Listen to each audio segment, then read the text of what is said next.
بسم اللہ الرحمن الرحیم۔ جی تو پیارے ساتھیوں، ایک دفعہ پھر سے نینوئی ساتھ کی خدمت میں پیش ہے بلیک تھنڈر سیریز کے آخری حصے کے ساتھ، جس کا میرے ساتھ ساتھ آپ سب کو بھی بے صبری سے انتظار تھا، جس کا نام ہے ٹاپ مشن۔ تو چلیے جلدی سے بلیک تھنڈر سیریز کے اس آخری سلسلے کی کڑی کو بھی اختتام پذیر کرتے ہیں۔ تو چلیے فاسٹ کرتے ہیں اس آخری کڑی کو اور جانتے ہیں کہ کیا ہوتا ہے بلیک تھنڈر سیریز کے اس حصے کا اختتام۔ نعمانی اپنے فلیٹ میں بیٹھا ایک قدیم دور کی ہاتھ ہی لکھی ہوئی کتاب پڑھنے میں مصروف تھا۔ چونکہ ان دنوں 4 اسٹارز کے پاس کوئی کیس نہ تھا، جہاں تک اسے معلوم تھا سیکرٹ سروس بھی فارغ تھی، اس لیے نعمانی کا زیادہ تر وقت فلیٹ پر ہی گزرتا تھا۔ اس کا ایک شوق ایسا تھا جو اس کے سب ساتھیوں سے منفرد تھا۔ وہ ایسی جگہوں کا چکر لگاتا رہتا تھا جہاں سے پرانے رسالے اور کتابیں انتہائی سستے داموں مل جاتی تھیں، لیکن نعمانی کو نہ کسی رسالے میں دلچسپی تھی، نہ ہی کسی کتاب میں۔ اسے تو ہاتھ سے لکھے ہوئے مسودات کی تلاش رہتی تھی، اور وہ ہاتھ سے لکھے ہوئے ان مسودوں کو بھاری سے بھاری قیمت بھی دینے پر تیار ہو جاتا۔ اور اب تو دارالحکومت کے وہ سب دکاندار جو پرانے رسالوں اور کتابوں کا کاروبار کرتے تھے، نعمانی کو بہت اچھی طرح پہچاننے لگ گئے تھے، اور جب بھی انہیں کوئی قلمی مسودہ ملتا تو وہ اسے نعمانی کے لیے علیحدہ رکھ لیا کرتے۔ نعمانی دوسرے تیسرے روز بازار کا چکر لگایا کرتا تھا، اس لیے وہ ان سے ہاتھ سے لکھے ہوئے مسودات کو بھاری قیمت دے کر خرید لیا کرتا۔ اس میں وہ کوئی تخصیص نہیں کرتا تھا کہ یہ قلمی مسودہ کسی خاص موضوع یا علم پر مبنی ہو۔ اس کی شرط صرف اتنی ہوتی کہ مسودہ ہاتھ سے لکھا ہوا اور قدیم ہو، موضوع چاہے کوئی بھی ہو۔ نعمانی یہ مسودات خرید کر ایک جلد ساز کے پاس لے جاتا اور پھر اسے قلمی مسودے کے بوسیدہ اوراق کے دونوں اطراف میں انتہائی قیمتی شفاف پلاسٹک کی شیز چڑھواتا، تاکہ ہر صفحہ آئندہ کے لیے زمانے کے دستے برد سے محفوظ ہو سکے۔ پھر ان صفحات کی وہ بڑی اعلیٰ کوالٹی کی جلد بندی کروا کر اس کتاب کو فلیٹ پر لے آتا، اور پھر اسے پڑھنے کے بعد وہ اس قلمی نسخے کو کسی بڑی لائبریری میں جا کر عطیہ کر دیا کرتا تھا، تاکہ وہاں آنے والے ریسرچ اسکالرز اور طالب علم اس سے مستفید ہو سکیں۔ اس وقت بھی ایک قدیم قلمی نسخہ جسے اس نے خصوصی انداز میں جلد کرا لیا تھا اس کے ہاتھوں میں تھا۔ یہ قلمی نسخہ فارسی زبان میں لکھا گیا تھا، اور نعمانی کی اپنی ریسرچ کے مطابق یہ 2 سال پہلے لکھا گیا تھا۔ البتہ اس فارسی نسخے کی ہر سطر کا کسی طالب علم نے باریک حروف میں ترجمہ بھی پاکستانی زبان میں ہاتھ سے تحریر کیا ہوا تھا۔ اس کتاب کا موضوع مافوق الفطرت قوتوں کی تفسیر تھا۔ گو نعمانی کا اس موضوع پر یقین نہ تھا، وہ انسانی جدوجہد کو ہی اولویت دیتا تھا۔ اس کے نقطہ نظر سے انسان چونکہ اشرف المخلوقات ہے، اس لیے وہ خود مافوق الفطرت قوت ہے۔ انسان چاہے تو اپنے علم و فن سے پوری دنیا کو تسخیر کر سکتا ہے، لیکن یہ کتاب اس قدر دلچسپ تھی کہ وہ گزشتہ کئی گھنٹوں سے مسلسل اسے پڑھ رہا تھا۔ یہ کتاب قدیم دور کے اس علم کے کسی عامل کے اپنے ذاتی واقعات پر مبنی تھی، اور اس کے ساتھ ساتھ اس میں مختلف مافوق الفطرت قوتوں کا تفصیلی تعارف اور انہیں تفسیر کرنے کے طریقے درج تھے، لیکن یہ طریقے اس قدر پیچیدہ اور مشکل تھے کہ ان پر عمل کرنا ناممکن تھا۔ اور نعمانی کے ذہن کے مطابق قدیم دور میں جب آبادی نہ ہونے کے برابر تھی تو قبرستانوں اور جنگلوں میں بیٹھ کر ان طریقوں پر عمل کرنا ممکن تھا، لیکن موجودہ دور میں ایسا ممکن ہی نہ تھا، اور وہ بھی صرف اپنی دلچسپی کی خاطر انہیں پڑھنے میں مصروف تھا کہ ایک صفحہ پلٹتے ہی وہ بے احتیاط چونک پڑا۔ اس صفحے پر ہاتھ سے ایک انسانی تصویر بنائی گئی تھی۔ تصویر میں دکھایا گیا انسان کا قد 10 فٹ کے قریب تھا، اس کا جسم انتہائی طاقتور تھا، اس کے ایک ہاتھ میں 24 انگلیاں تھیں لیکن کوئی انگوٹھا نہ تھا، اس کا چہرہ بیل جیسا تھا، سر پر 2 سینگ تھے لیکن باقی جسم انسانوں جیسا تھا۔ اس نے سیاہ رنگ کا ایک لمبا سا کرتا پہنا ہوا تھا جو اس کی شانوں سے نیچے اس کے پیروں تک لٹک رہا تھا، لیکن سامنے سینے تک کا حصہ کھلا ہوا تھا۔ نعمانی اس تصویر کو کافی دیر تک غور سے دیکھتا رہا۔ اس تصویر کے نیچے اس کا نام سلاجیم درج تھا۔ اس کے نیچے مضمون میں لکھا گیا تھا کہ سلاجیم ہزاروں سال پہلے انسانوں کی طرح اس دنیا میں رہتے تھے، لیکن یہ انسان نہ تھے بلکہ قوم جنات میں سے تھے۔ جنات کی طرح ان کے بھی بے شمار قبیلے تھے، اور ہر قبیلے کے افراد دوسروں سے مختلف ہوتے تھے۔ سلاجیم میں ایسے قبیلے بھی تھے جو آدھے انسانوں جیسے اور آدھے گھوڑوں جیسے تھے، ایسے بھی تھے جن کے چہرے انسانوں جیسے اور دھڑ شیروں جیسے تھے۔ اس طرح اور بھی بے شمار قبیلے تھے، لیکن اس دور کی کسی بھی بہت بڑی مذہبی شخصیت نے انہیں انسانوں کی طرح ظاہر ہونے سے منع کر دیا، اور اس کے ساتھ انہیں حکم دے دیا کہ وہ ایسی جگہوں پر نہ جائیں جہاں انسان رہتے ہیں۔ اس طرح یہ سب قبیلے انسانوں کی نظروں سے غائب ہو گئے، اور پھر ان کی آبادیاں گھٹتی چلی گئیں، اور آخرکار سوائے بیل کے سر اور انسانی وجود والے قبیلے کو اور کوئی قبیلہ اس دنیا میں باقی نہ رہا، تو ان کو ہی سلاجیم کہا جانے لگا۔ یہ قبیلہ بھی اس لیے زندہ رہ گیا کہ یہ انسان دوست قبیلہ تھا اور انسانوں کو تکلیف پہنچانے کے بجائے ان کی مدد کیا کرتا تھا۔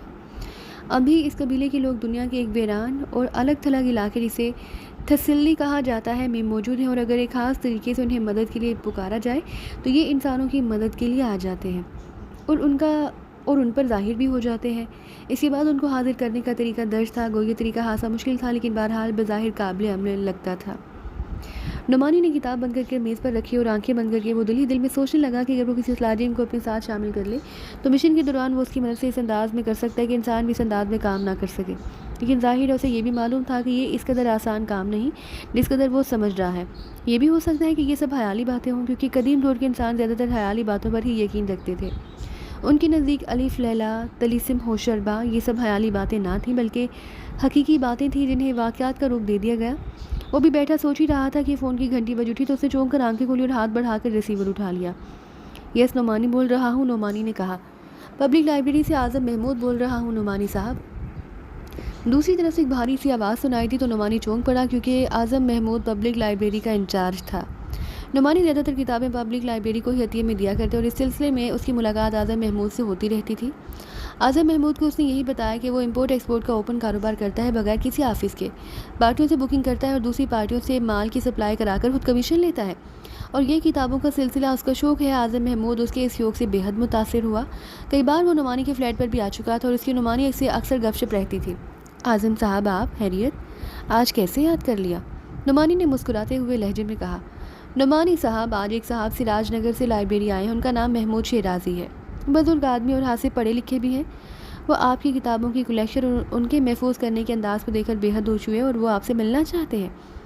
اگر آپ وقت دے دیں تو مہربانی ہوگی، اعظم محمود نے کہا۔ کہاں ملاقات ہوگی؟ کسی ہوٹل کا پروگرام بنا لو، وہاں کھانا بھی کھا لیں گے اور گپ شپ بھی ہو جائے گی۔ نعمانی نے کہا ارے نہیں، انہوں نے 2 گھنٹوں بعد واپس جانا ہے، وہ صرف آپ سے ملاقات کے خواہش مند ہیں۔ اعظم محمود نے کہا ٹھیک ہے، میرے فلیٹ کا پتہ انہیں سمجھا کر بھیج دیں، میں ان کا منتظر ہوں۔ نعمانی نے کہا تو دوسری طرف سے شکریہ ادا کر کے ریسیور رکھ دیا گیا تو نعمانی نے بھی ریسیور رکھا اور ایک بار پھر کتاب اٹھا کر پڑھنی شروع کر دی۔ سلاجیم والے باب کی بات بھی کافی صفحات تھی، لیکن نعمانی کے ذہن میں وہی سلاجیم گھوم رہا تھا، وہ بار بار اسے ہی پڑھے چلے جا رہا تھا۔ تھوڑی دیر بعد کاربل کی آواز سنائی دی تو نعمانی سمجھ گیا کہ محمود شیرازی صاحب آئے ہوں گے۔ اس نے کتاب بند کر کے میز پر رکھی اور اٹھ کر بیرونی دروازے کی طرف بڑھ گیا۔ کون ہے؟ نعمانی نے اندر سے اونچی آواز میں پوچھا۔ میرا نام محمود شیرازی اور مجھے نعمانی صاحب سے ملنا ہے۔ باہر سے ایک بھاری سی آواز سنائی دی۔ لہجے اور آواز سے معلوم ہوتا تھا کہ بولنے والا کمزور اور خاصا بوڑھا آدمی ہے۔ نعمانی نے آگے بڑھ کر چٹنی ہٹائی اور دروازہ کھولا تو سامنے ایک درمیانی جسم کے بزرگ آدمی موجود تھے۔ ان کے جسم پر موجود لباس سے محسوس ہوتا تھا کہ وہ کسی اچھے گھرانے کے رہنے والے ہیں۔ ان کی نہ صرف داڑھی سفید تھی بلکہ پلکوں اور بھوؤں کے بال بھی برف کی طرح سفید تھے، لیکن اس کے باوجود ان کے چہرے پر جوانوں جیسی سرخی موجود تھی۔ چہرہ بھرا بھرا تھا اور بڑی بڑی آنکھوں میں بھی تیز چمک تھی۔ سر پر انہوں نے قدیم دور کی پگڑی پہن رکھی تھی جو کسی قیمتی کپڑے کی بنی تھی۔ ان کے ہاتھ میں ایک بڑا سا عصا بھی موجود تھا۔ السلام علیکم ورحمۃ اللہ، بزرگ نے مسکراتے ہوئے کہا۔ وعلیکم السلام ورحمۃ اللہ، تشریف لائیے، آپ نے میرے فلیٹ کو رونق بخش کر مجھے اعزاز سے نوازا ہے۔ نعمانی نے ایک طرف ہٹتے ہوئے کہا جیتے رہے، اللہ تعالیٰ آپ پر اپنی رحمت کرے، محمود شیرازی نے کہا۔ پھر وہ اندر داخل ہو گئے تو نعمانی نے دروازہ بند کر دیا۔ پھر وہ انہیں لے کر ڈرائنگ روم میں آ گیا۔ آپ اکیلے رہتے ہیں؟ محمود شیرازی نے ادھر ادھر دیکھتے ہوئے کہا۔ آپ میرے والد کے برابر ہیں اور میں آپ کا بچہ ہوں، اس لیے آپ مجھے تم کہہ کر پکاریں تو مجھے اس سے اپنائیت کی خوشبو آئے گی اور مجھے بے حد خوشی ہوگی۔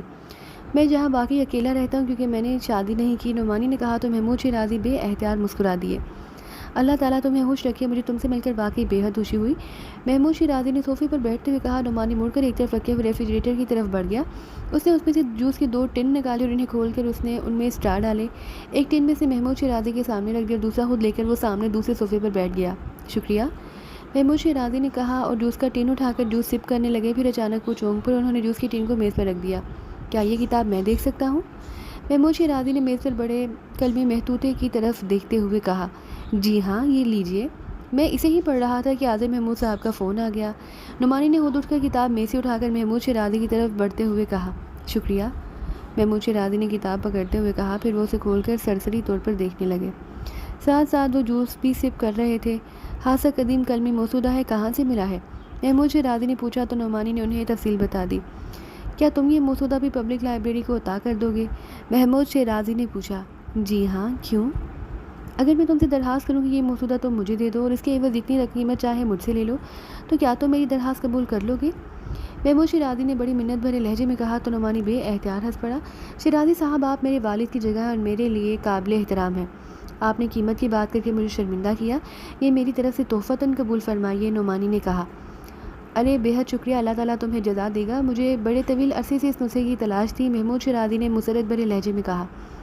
لیکن شیرازی صاحب، اس میں تو قصے کہانیاں ہی درج ہیں، نعمانی نے مسکراتے ہوئے کہا تو محمود شیرازی بے احتیاط ہنس پڑے۔ تمہاری بات درست ہے، جو اس بارے میں علم نہیں رکھتے ان کے لیے یہ واقعی قصے کہانیاں ہی ہیں، محمود شیرازی نے کہا تو نعمانی بے احتیاط چونک پڑا۔ کیا مطلب، کیا آپ اس بارے میں علم رکھتے ہیں جیسے اس میں سلاجیم نامی کسی مخلوق کے بارے میں لکھا گیا اور اس کی تصویر بھی بنائی گئی ہے؟ کیا واقعی ایسی کسی مخلوق کا کوئی وجود ہے یا کبھی رہا ہو؟ نعمانی نے حیرت بھرے لہجے میں کہا۔ نعمانی بیٹے، یہ دنیا اسراروں سے بھری پڑی ہے، ہم جو کچھ جانتے ہیں صرف اتنا ہی تسلیم کرتے ہیں، جو نہیں جانتے اسے تسلیم نہیں کرتے۔ کیونکہ تم سلاجیم کو نہیں جانتے اس لیے تمہارے لیے یہ قصہ کہانی ہے، لیکن جو انہیں جانتے ہیں ان کے لیے یہ حقیقت ہے۔ سلاجیم ایسی مخلوق کو کہا جاتا ہے جو انسان سے ملتی جلتی ہے، جیسے اس مسودے میں بیل کے سر اور انسانی جسم والے آدمی کی تصویر موجود ہے۔ آج سے صدیوں پہلے یونان کی قدیم ترین تحریروں میں اس کا ذکر تفصیل سے ملتا ہے۔ انہیں منٹور کہا گیا ہے اور یونان کی قدیم تحریروں میں درج ہے کہ اسے یونان کی ریاست اٹکا کے بہادر تھیوس نے قتل کیا۔ اسی طرح قدیم دور کی ایک داستان جسے داستین گلگامنس کہا جاتا ہے، اس میں بھی ایسے انسان کا ذکر ملتا ہے۔ اس داستان میں اس کا نام سور فلک یعنی آسمان کا بیل لکھا گیا ہے۔ اسی طرح یونان میں آدھے انسان اور آدھے گھوڑے کا ذکر بھی ملتا ہے، اسے سنتور کا نام دیا گیا۔ ویسے علم نجوم میں بھی سنتور برج کوس کا نشان ہے۔ اسی طرح شیر کے دھڑ والے عقاب کا حوالہ آشوریہ کے آثار قدیمہ سے ملتا ہے، اس کا نام گریفن بتایا گیا ہے۔ اور شیر کے دھڑ والے انسان ابو الہول سے تو تم بھی واقف ہوگے۔ اہرام مصر کے سامنے اس کا عظیم نشان مجسمہ آج بھی موجود ہے۔ اہرام مصر کے سامنے اس کا عظیم الشان مجسمہ آج بھی موجود ہے، لیکن ماضی میں شیر کے دھڑ والی عورت کا بھی تذکرہ ملتا ہے جسے مم کہا جاتا ہے۔ اسی طرح اور بھی بے شمار نوعیں موجود تھیں جو یا تو امدادی زمانے سے ختم ہو گئی یا پھر انہیں غائب کر دیا گیا۔ بہرحال میں زیادہ تفصیل میں نہیں جانا چاہتا۔ سلاجیم کا وجود آج بھی موجود ہے، لیکن وہ انسانوں سے دور رہتے ہیں۔ یہ بات درست ہے کہ سلاجیم انسانی مخلوق ہے، وہ انسان کو نقصان نہیں پہنچاتے لیکن انسانوں کے قریب بھی نہیں آتے۔ محمود شیرازی نے باقاعدہ تقریر کر ڈالی اور نعمانی حیرت بھرے انداز میں ان کی باتیں سنتا رہا۔ کیا آپ بھی اس سے ملے ہیں؟ نعمانی نے کہا تو محمود شیرازی بے احتیاط مسکرا دیے۔ تم اس بات کو چھوڑو، یہ تمہارے انداز کی باتیں نہیں ہیں، میری طرف سے تمہیں سراج نگر آنے کی دعوت ہے، تم وہاں آؤ تو ہو سکتا ہے کہ وہاں تمہاری ملاقات سلاجین سے کرا دی جائے۔ محمود شیرازی نے کہا تو نعمانی بے احتیاط اچھل پڑا۔ ارے پھر تو میں ضرور آؤں گا، آپ اپنا فون نمبر اور پتہ بتا دیں، نعمانی نے مسرت بھرے لہجے میں کہا۔ سراج نگر میں میری قدیم دور کی حویلی ہے، تم وہاں کسی سے بھی میرا نام لوگے تو تمہاری رہنمائی کر دی جائے گی۔ محمود شیرازی نے مسکراتے ہوئے جواب دیا اور ساتھ ہی انہوں نے اپنا فون نمبر بتا دیا۔ ضرور آنا اور اپنے ساتھ دوستوں کو بھی لے آنا، مجھے تم جیسے نوجوانوں سے مل کر بےحد خوشی ہوگی۔ اب مجھے اجازت دو، تمہارا بےحد قیمتی وقت لیا میں اس مسودے کے لیے تمہارا ایک بار پھر شکریہ ادا کرتا ہوں۔ محمود شیرازی نے اٹھتے ہوئے کہا، آپ کی آمد میری لباس سے مسرت ہے شیرازی صاحب، انشاءاللہ آپ کی در دولت پر جلد حاضری دوں گا۔ نعمانی نے جواب دیا۔ پھر وہ انہیں نیچے پارکنگ میں موجود ان کی کار تک چھوڑنے آیا۔ کار میں ان کا ڈرائیور بھی موجود تھا۔ محمود شیرازی نے اسے سراج نگر آنے کی ایک بار پھر تاکید کی، پھر وہ کار میں بیٹھ کر چلے گئے تو نعمانی واپس اپنے فلیٹ میں آ گیا۔ ابھی وہ آ کر صوفے پر بیٹھا ہی تھا کہ فون کی گھنٹی بج اٹھی تو نعمانی نے ہاتھ بڑھا کر ریسیور اٹھا لیا۔ یس نعمانی بول رہا ہوں، نعمانی نے کہا۔ صدیقی بول رہا ہوں نعمانی، فور اسٹار سے ہیڈ کوارٹر آ جاؤ۔ دوسری طرف سے صدیقی کی آواز سنائی دی۔ ارے کیا کوئی کیس شروع ہو گیا ہے؟ نعمانی نے چونک کر پوچھا۔ نہیں میٹنگ ہے، دوسری طرف سے صدیقی نے کہا تو نعمانی کے چہرے پر حیرت کے تاثرات ابھر آئے۔ میٹنگ؟ کیسی میٹنگ؟ نعمانی نے حیرت بھرے لہجے میں کہا تم آ جاؤ، پھر تفصیل سے بات ہوگی، صدیقی نے کہا اور اس کے ساتھ ہی رابطہ ختم ہو گیا تو نعمانی نے ریسیور رکھ دیا۔ یہ کس ٹائپ کی میٹنگ ہو رہی ہے؟ آج تو سارے کام ہی نئے ہو رہے ہیں، نعمانی نے بڑبڑاتے ہوئے کہا، پھر اٹھ کر ڈریسنگ روم کی طرف بڑھ گیا۔ تھوڑی دیر بعد لباس تبدیل کر کے وہ فلیٹ سے باہر آیا اور فلیٹ کو لاک کر کے وہ پارکنگ کی طرف بڑھ گیا جہاں اس کی کار موجود تھی۔ تھوڑی دیر بعد اس کی کار فور اسٹارز کے ہیڈ کوارٹر کی طرف بڑھی چلی جا رہی تھی۔ یہ ہیڈ کوارٹر ایک کوٹھی تھی جسے ہیڈ کوارٹر کا نام دیا گیا اور وہ سب فور اسٹارز کسی کیس میں ضرورت پڑنے پر اسے استعمال کرتے تھے۔ نعمانی نے ہیڈ کوارٹر کے پھاٹک پر کار روک کر ہارن دیا تو چھوٹا پھاٹک کھلا اور ہیڈ کوارٹر کے اکلوتا ملازم چوکیدار قاسم باہر آ گیا اور اس نے نعمانی کو سلام کیا۔ پھاٹک کھولو قاسم، نعمانی نے کہا۔ جی اچھا جناب، قاسم نے کہا اور واپس اندر چلا گیا۔ تھوڑی دیر بعد بڑا پھاٹک کھلا تو نعمانی کار اندر لے جا کر اسے بڑے سے گیراج کی طرف لے گیا اور اس کے ساتھ ہی وہ یہ دیکھ کر چونک پڑا کہ وہاں صدیقی، ہاور اور چوہان تینوں کی کاریں پہلے سے موجود تھیں۔ نعمانی نے کار ایک خالی جگہ پر روکی، پھر نیچے اتر کر وہ میٹنگ ہال کی طرف بڑھ گیا۔ السلام علیکم، نعمانی نے اندر داخل ہوتے ہوئے کہا جہاں صدیقی، ہاور اور چوہان بیٹھے تھے۔ سب نے اس کے اسلام کا جواب دیا اور وہ صدیقی کے ساتھ پڑی خالی کرسی پر بیٹھ گیا۔ اسی لمحے قاسم نے اندر داخل ہو کر جوس کا ایک ٹین اس کے سامنے رکھ دیا۔ ٹین میں شراب موجود تھا۔ شکریہ، نعمانی نے مسکراتے ہوئے کہا اور قاسم سر ہلاتا ہوا واپس چلا گیا۔ یہ آج کس قسم کی میٹنگ ہے، کچھ مجھے تو بتاؤ، نعمانی نے صدیقی سے مخاطب ہو کر کہا۔ یہی بتانے کے لیے تو تمہیں بلوایا ہے، تم جوس پی لو پھر اطمینان سے باتیں ہوں گی، صدیقی نے مسکراتے ہوئے کہا۔ تم ہاں وہاں سسپینس پیدا کر رہے ہو، نعمانی نے کہا۔ ارے نہیں، ایسی کوئی بات نہیں، اصل میں ہاور کالونی عرصے سے اس میٹنگ کے لیے بازید تھا۔ آج پھر اس نے میرے فلیٹ پر آ کر ضد کی تو میں نے رضامندی کا اظہار کر دیا۔ بات یہ ہے کہ ہاور کا خیال ہے کہ ہم چاروں 4 اسٹار سے استعفیٰ دے دیں۔ صدیقی نے کہا تو نعمانی بے احتیاط اچھل پڑا۔ چوہان کے چہرے پر بھی حیرت کے تاثرات ابھر آئے۔ کیوں، وجہ؟ نعمانی نے حیرت بھرے لہجے میں کہا۔ اس لیے نعمانی کے چیف نے ہمیں 4 اسٹارز کے ممبر بنا کر دراصل سیکرٹ سروس سے آؤٹ کر دیا ہے۔ سیکرٹ سروس سے استعفیٰ دینا موت کو دعوت دینے کے مترادف ہے۔ اس لیے میں نے سوچا کہ ہم 4 اسٹار سے استعفیٰ دے دیں، اس کے بعد چیف کی مرضی، چاہے وہ دوسرے ساتھیوں کو 4 اسٹار سے ممبر بنا دے، چاہے نئے لوگ لے آئے، چاہے اس تنظیم کو ختم کر دے۔ ہاور نے جواب دیتے ہوئے کہا، لیکن اس سے کیا فائدہ ہوگا؟ چوہان نے کہا، چیف ہمیں سیکرٹ سروس کے مشن پر بھجوانے پر رضامند ہو جائے گا کیونکہ ہم صرف سیکرٹ سروس کے ممبر ہوں گے۔ ہاور نے کہا، لیکن اگر چیف نے استعفیٰ نامنظور کر دیا پھر؟ نعمانی نے کہا، پھر اسی تنخواہ پر کام کرتے رہیں گے۔ ہاور نے منہ بناتے ہوئے کہا تو سب بے احتیاط کھلکھلا کر ہنس پڑے۔ ظاہر ہے یہ لطیفہ سب نے سنا ہوا تھا کہ ایک ملازم نے اپنے مالک کو دھمکی دی کہ وہ اس کی تنخواہ بڑھا دے ورنہ، اور جب مالک نے ورنہ کی تفصیل پوچھی تو ملازم نے کہا کہ ورنہ وہ اسی تنخواہ پر کام کرتا رہے گا۔ میرا خیال ہے کہ ہمیں استعفیٰ دینے کے بجائے عمران صاحب کو اپنے ساتھ بھی شامل کر لینا چاہیے۔ اچانک چوہان نے کہا تو وہ سب چونک پڑے۔ اپنے ساتھ شامل کیا مطلب ہوا اس بات کا؟ صدیقی نے پوچھا۔ عمران صاحب ویسے تو سیکرٹ سروس کے ممبر نہیں، لیکن پوری دنیا پاکستان سیکرٹ سروس سے متعارف ہے، تو عمران صاحب کی وجہ سے، اور اسی لیے چیف بھی عمران صاحب کو ہی ہر بار لیڈ بنا کر مشن انہیں سونپ دیتا ہے۔ اور میرا ذاتی خیال ہے کہ ٹیم کا انتخاب بھی چیف خود نہیں کرتا بلکہ یہ کام بھی عمران صاحب ہی کرتے ہیں۔ چوہان نے کہا، تم نے یہ بات کس بنیاد پر کی ہے؟ عمران صاحب تو ہمیشہ یہی کہتے ہیں کہ ٹیم کا انتخاب چیف کرتا ہے۔ نعمانی نے کہا، عمران صاحب تو اور بھی بہت کچھ کرتے رہتے ہیں، لیکن یہ کیسے ہو سکتا ہے کہ مشن پر تو عمران نے بطور لیڈ کام کرنا ہو اور ٹیم کا انتخاب چیف کرے؟ ایسا ہو سکتا ہے کہ عمران ٹیم کا انتخاب کر کے چیف کو بتا دیتا ہوگا اور چیف اس کی منظوری دے دیتا ہو، اور ویسے اب تو اس کی ضرورت بھی نہیں رہی۔ اب تو مشن کے لیے ایک مخصوص ٹیم ہر وقت موجود ہے، رہ گئے ہم تو ہم گنڈوں اور بدماشوں سے لڑتے پھریں اور ساتھ ہی خوش ہوتے رہیں کہ ہم سیکرٹ سروس کے ممبر ہیں۔ چوہان کا بات کے آخر میں شاید نہ چاہنے کے باوجود بھی لہجہ تلخ ہو گیا تھا۔ چلو تمہاری بات مان لی، فرض کرو عمران صاحب ہمارے ساتھ شامل ہو گئے تو کیا عمران صاحب کے کہنے پر چیف صفدر اور اس کے ساتھیوں کی بجائے ہمیں سیکرٹ سروس کے مشن پر بھجوانے کی منظوری دے دے گا؟ صدیقی نے کہا، ہاں میرا خیال ہے کہ عمران صاحب کی انڈرسٹینڈنگ زیادہ جولیا، صفدر اور دوسرے ساتھیوں کے ساتھ ہے، اس لیے وہ انہیں اپنے ساتھ مشن سے لے جاتا ہے اور چیف اس کی وجہ سے مجبور ہو جاتا ہے۔ اگر عمران صاحب کے ساتھ ہماری انڈرسٹینڈنگ ہو جائے تو پھر ہمیں بھی کام ملنا شروع ہو جائے گا۔ چوہان نے کہا، میرا ذاتی خیال ہے کہ عمران صاحب احساس برتری کا شکار ہیں، جو کہ ہمارے ساتھ جانے پر ہم لوگ ان کی برتری کو تسلیم کرنے کی بجائے خود کام کرنا شروع کر دیتے ہیں۔ جیسے کہ 1-2 کیسز میں یہ بات سامنے آئی ہے کہ ہم نے جب اپنے طور پر کسی مشن پر کام کیا تو عمران صاحب نے یہ بات کر دی کہ ہم اس کی بات نہیں مانتے، جبکہ صفدر اور اس کے ساتھی کٹھپتلیوں کی طرح عمران صاحب کے ساتھ ہی رہتے ہیں، اس لیے عمران صاحب بھی ان کے ساتھ ایڈجسٹ رہتے ہیں۔ نعمانی نے کہا، اگر ہم عمران صاحب سے یہ بات ڈسکس کریں کہ ہم 4 اسٹار سے استعفیٰ دے رہے ہیں تو مجھے یقین ہے کہ عمران صاحب چیف تک یہ بات پہنچا دیں گے اور پھر ہمیں بھی کام ملنا شروع ہو جائے گا۔ صدیقی نے کہا، پہلے بھی ایسا احتجاج سامنے آیا تھا اور اس احتجاج کے نتیجے میں 1-2 مشنز پر بھی ہمیں بھجوایا دیا گیا، لیکن پھر معاملہ وہیں پر آ گیا۔ ہاور نے کہا، میرا خیال ہے کہ ہمیں اسی پر اکتفا کرنا چاہیے کیونکہ سماجی برائیوں کے خلاف لڑنا بھی جہاد ہے۔ نعمانی نے مسکراتے ہوئے کہا، تمہاری بات درست ہے، لیکن جو گلیمر اور تھرل بین الاقوامی ایجنٹوں اور مجرموں کے ساتھ مقابلے میں ہے وہ عام سے گنڈوں اور بدماشوں کے ساتھ مقابلہ کرنے میں نہیں۔ ہاور نے کہا تو سب بے احتیاط ہنس پڑے۔ ایک تجویز اور بھی ہو سکتی ہے، اچانک چوہان نے کہا۔ وہ کیا؟ سب نے اس کی طرف متوجہ ہوتے ہوئے کہا، اگر ہم چیف سے کہیں کہ وہ بے شک عمران اور اس کے ساتھیوں کو مشن پر بھجوا دیا کرے، لیکن ساتھ ہی ہمیں یہ بھی اجازت دے دے کہ ہم بھی اس مشن پر اپنے طور پر کام کریں، تو میرے خیال میں اس میں کوئی حرج نہیں۔ چوہان نے کہا، نہیں، ایسا ممکن ہی نہیں اور نہ ہی چیف اس کی اجازت دے سکتا ہے۔ 2 گروپس ایک مشن پر ایک دوسرے سے ہٹ کر کیسے کام کر سکتے ہیں؟ اس طرح بیکار رہ کر تو اب ہم زندگی سے تنگ آ گئے ہیں۔ ہاور نے کہا، ایک صورت ہو سکتی ہے کہ ہم خود کسی بڑا مشن کو ٹریس کریں اور پھر اس پر کام بطور 4 اسٹارز کرتے رہیں اور جب مشن مکمل ہو جائے تو رپورٹ چیف کے سامنے رکھ دیں۔ نعمانی نے کہا، لیکن سیکرٹ سروس کے مشن کے لیے ملک سے باہر جانا پڑتا ہے اور بغیر چیف کی اجازت کے ایسا نہیں ہو سکتا، جبکہ 4 اسٹارز کا مشن اندرون ملک ہی ہوتا ہے۔ صدیقی نے کہا، میری تجویز پر عمل کرو اور 4 اسٹار سے استعفیٰ دے دو، پھر جو ہوگا دیکھا جائے گا۔ ہاور نے کہا، ٹھیک ہے، چیف سے واقعی بات ہونی چاہیے۔ صدیقی نے کہا اور سامنے میز پر پڑے ہوئے فون کا ریسیور اٹھایا اور تیزی سے نمبر پریس کرنے شروع کر دیے۔